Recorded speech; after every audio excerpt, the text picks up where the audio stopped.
Yogyakarta adalah destinasi wisata yang menakjubkan.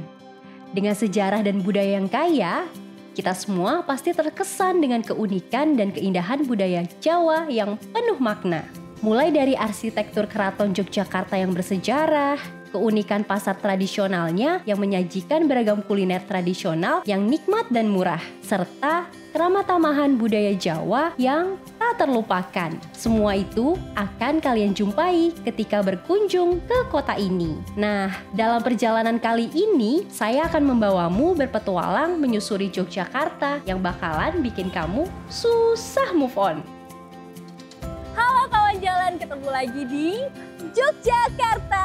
Tahun ini daerah istimewa Yogyakarta yang dikenal dengan kota gudeg sampai dengan kota seniman akan kembali menjadi tuan rumah bagi ASEAN Tourism Forum 2023. Sebuah forum kerjasama antar negara se-Asia Tenggara tentunya dalam bidang pariwisata. Nah, kamu mau lihat eksotisme Yogyakarta? Kamu juga mau healing? Yuk ikuti perjalananku, A Journey to Wonderful Yogyakarta. Ada apa? Di sini.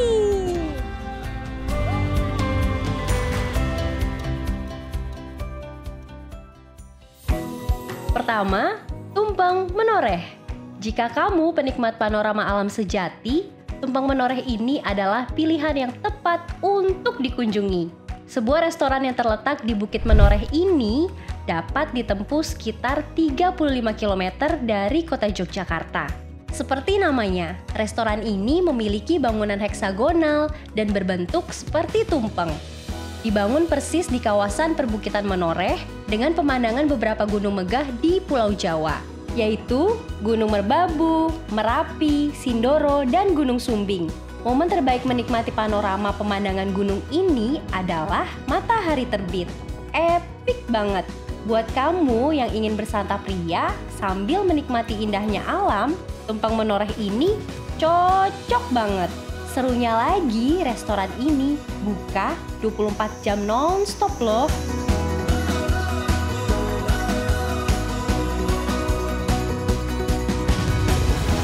Kedua, Puncak Segoro. Yogyakarta masih memiliki tempat yang tentunya bikin kamu ketagihan berfoto ria dengan nuansa pantai selatan. Namanya Puncak Segoro, yang berada di kawasan Gunung Kidul, Yogyakarta. Kawasan ini memiliki karakteristik panorama pantai layaknya seperti di Bali. Di sini, kita bisa menikmati indahnya laut selatan dari ketinggian. Dudu, cantik banget pantai selatan dari Puncak Segoro ini. Oh iya, jarak tempuh Puncak Segoro dari kota Yogyakarta sekitar 45 km dengan waktu tempuh kurang lebih 1,5 jam. Selain menjadi spot wisata foto, di kawasan ini kita bisa nyambi kulineran, ditemani oleh panorama alam pantai selatan yang eksotis.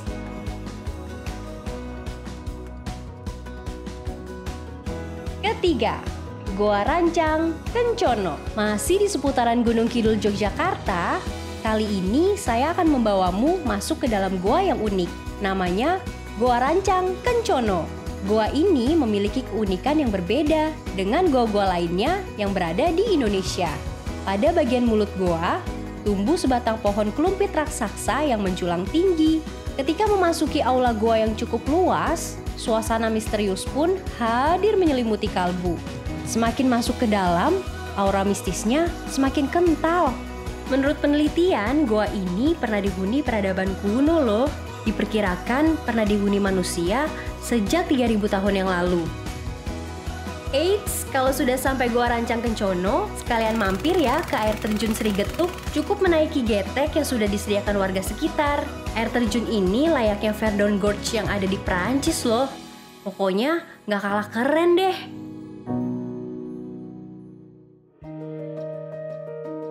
Nah, setelah puas menikmati panorama alam gunung dan pantai, kali ini kita akan membawa kalian ke sebuah tempat baru yang gak kalah hebohnya. Destinasi ini membuat kita kembali ke zaman tempo dulu, rasa kekinian. Ya, Studio Alam Gamplong. Lokasi ini berada di Kabupaten Sleman, sekitar 16 km dari pusat kota Yogyakarta. Lokasi yang dijuluki Mini Hollywood Indonesia ini banyak mengedepankan spot-spot unik khas zaman dulu. Kesempatan berfoto dan mengabadikan momen ala-ala none Belanda bisa kalian coba di sini. Wuhu, kece banget! Terdapat aneka macam bangunan yang membuat mata berbinar, mulai dari bangunan joglo Jawa hingga benteng Belanda ada di sini. Selain menjadi destinasi wisata, lokasi ini juga menjadi sarana edukasi perfilman. Ayo, tunggu apa lagi? Berangkat!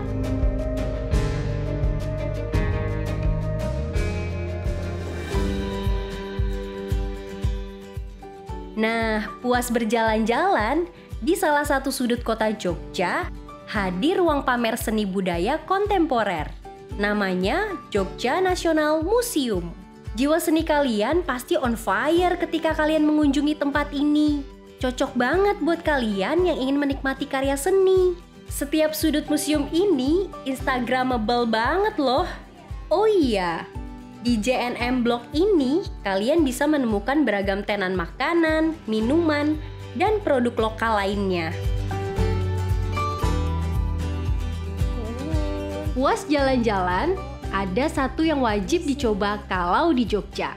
Yap, betul, mangut lele Mbo Marto yang menjadi salah satu pewaris kuliner legendaris dari daerah istimewa Yogyakarta. Olahan mangut lele sendiri merupakan sajian ikan lele dengan kuah santan dan bumbu gurih pedas khas Jogja.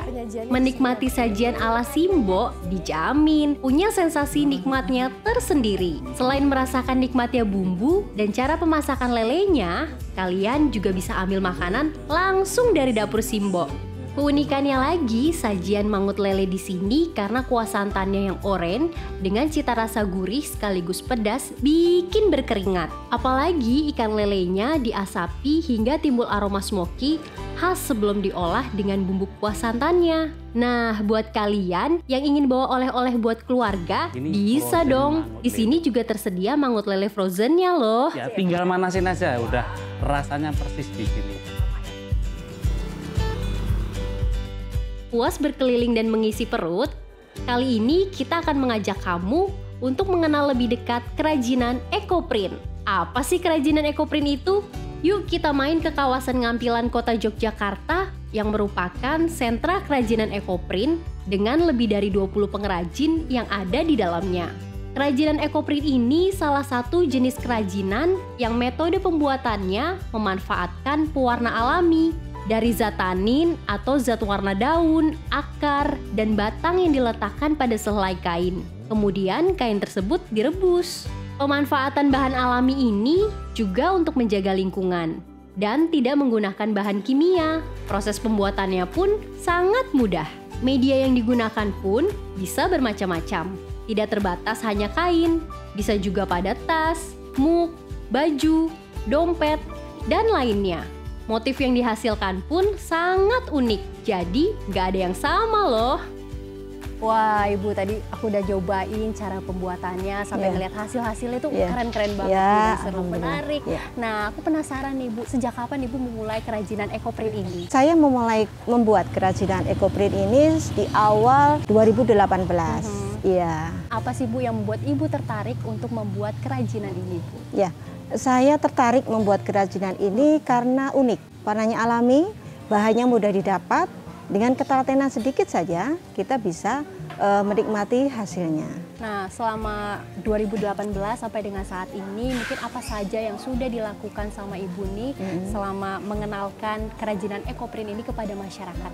Iya, kita edukasi ya, kemudian ada workshop, kita juga ada pameran, itu agar Ekoprint bisa lebih dipahami atau dimengerti kelebihan-kelebihannya yang ada di pembuatan Ekoprint. Saya dengar juga nih Bu Alfi merupakan salah satu penggerak di kawasan ini, khususnya di kawasan Ngampilan Yogyakarta ya Bu ya.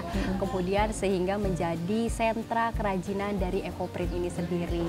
Nah, mungkin Ibu bisa jelaskan kisahnya awal mula sehingga tempat ini atau kawasan ini menjadi kawasan sentra Ekoprint. Ya, di sini itu banyak pengrajin Ekoprint yang basicnya tentu kita sudah bersama-sama dulu dibimbing sama dari pihak kelurahan. kemudian bertambah, akhirnya sampai 20-30 anggota. Nah ini akhirnya dibimbing sama dinas untuk dijadikan sentra ekoprint di kota Yogyakarta. Mungkin ada pelatihan atau workshop begitu ya Bu ya, bisa dijelaskan Bu?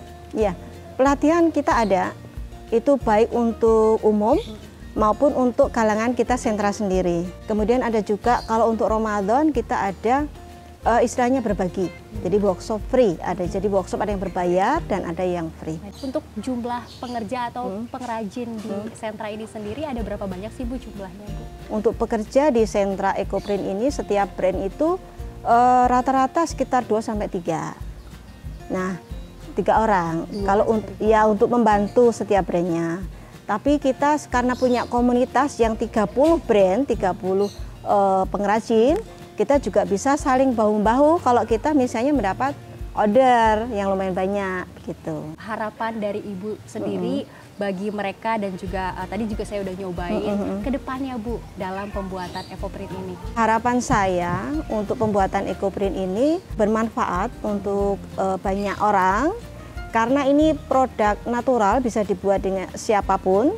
Jadi nanti kebutuhan sandang kita, home decor kita bisa buat sendiri.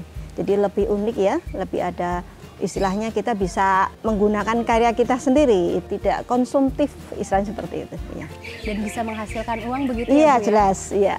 Okay. Nah ngomong-ngomong untuk pendapatan Bu, mungkin bisa Ibu jelasin nggak sih Bu sedikit aja rata-rata penghasilan per bulan atau per tahunnya untuk kerajinan ekoprint ini? Oke, pendapatan rata-rata setiap pengrajin itu sekitar 3-5 juta per bulan.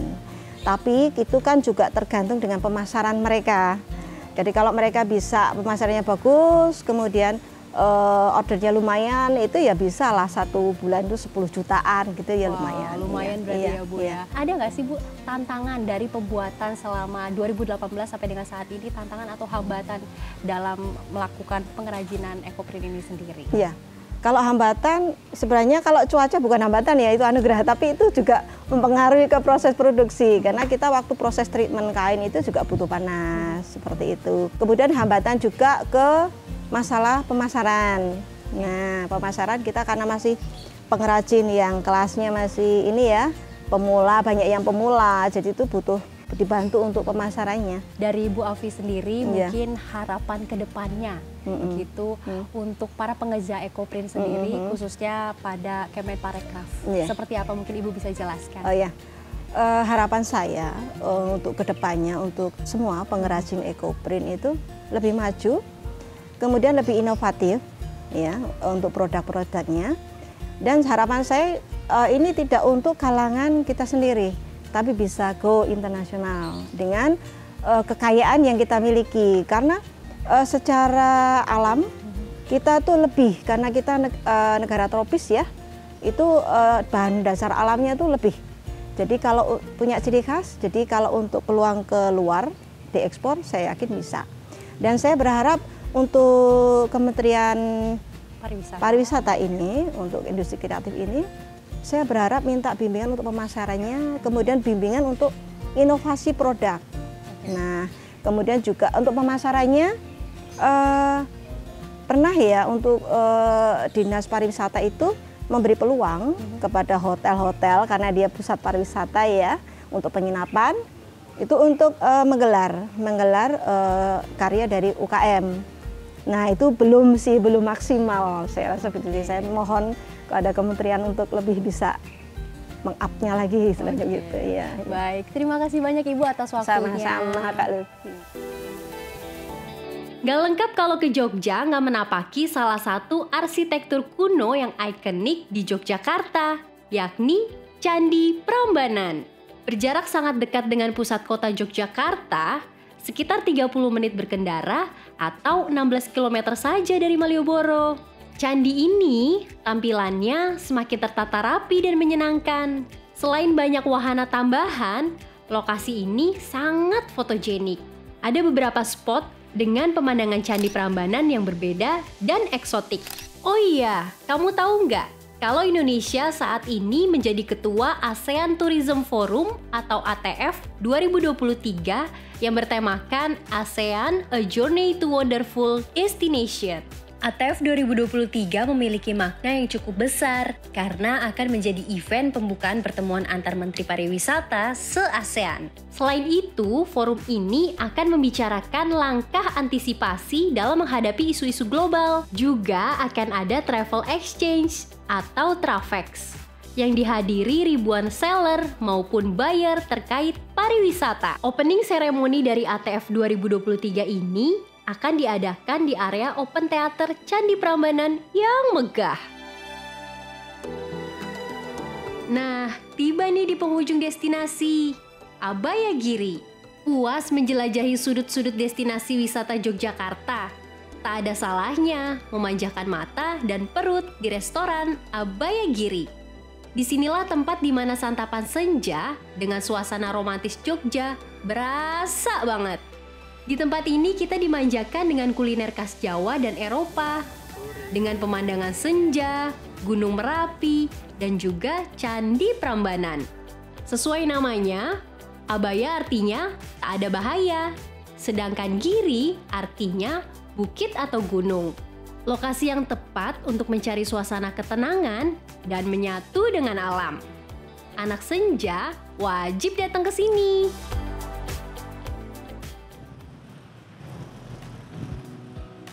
Nah, gimana? Jalan-jalan di Yogyakarta menyenangkan bukan? Jadi tahu kan tempat wisata alam, budaya, hingga kuliner yang asik untuk dikunjungi. Tunggu apa lagi? Siapkan koper dan ransel kalian. Habiskan waktu liburan di Yogyakarta.